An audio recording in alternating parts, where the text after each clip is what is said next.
మొక్క ఒక భాగం అంటే పాక్షికంగా వడలిపోవడం, ఆ వడలిపోయిన మొక్కకి ఆకులు అనేది మనకు నార్మల్గా ఉండాల్సిన ఆకులు అనేది లేత రంగులోకి అలాగే లేత పసుపు రంగులోకి మారిపోయి మొక్క ఒక సైడ్ అంతా అంటే పాక్షికంగా మొత్తం వడలిపోవడం అనేది జరుగుతుందన్నమాట.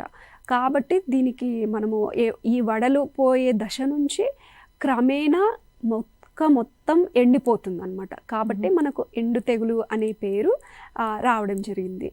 దానికి కారణం ఫ్యుజేరియం అనే ఒక శిలీంధ్రం. ఇది మనకు భూమిలోనే ఉండి మొక్కకు సంక్రమిస్తుంది కాబట్టి ఇది మొక్క మొత్తం ఎండిపోవడానికి మనం జనరల్గా చూస్తూ ఉంటాము.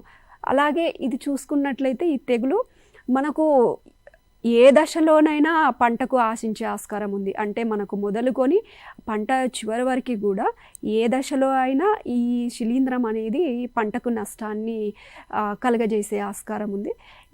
ఎక్కువగా చూసుకున్నట్లయితే పంట విత్తిన 40 నుంచి 45 రోజుల దశలో మనకు ఈ తెగులు అనేది మనకు ఎక్కువగా కనిపిస్తుంది.